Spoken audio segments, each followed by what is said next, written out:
jump I can do. A brand new kindergarten student this year, 5-year-old Brooks, has been learning a lot about how to keep the COVID germs away. And most of the time, he says he's really good about washing his hands and wearing his mask in the bathroom.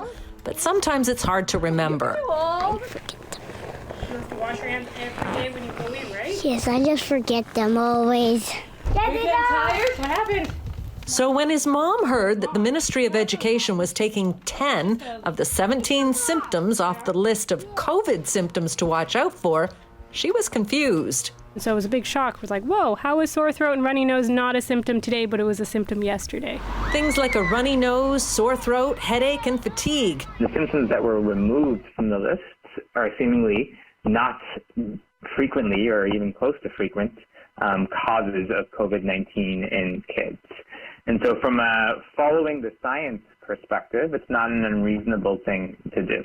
Given the very low probability of these symptoms by themselves indicating COVID in children, the ministry took them off the checklist. So it's a balancing act to make sure that children are able to attend school as much as possible. But it's a balancing act not all parents are comfortable with.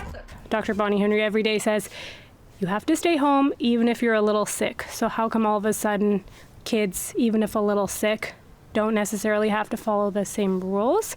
All of these changes are geared towards making sure that we proceed in as science-informed a way as possible, and with the idea that we're still learning as the science is emerging.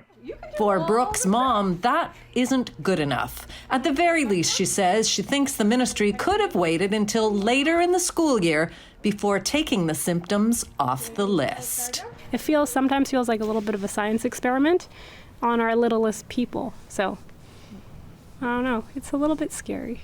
Deborah Goebel, CBC News, Vancouver.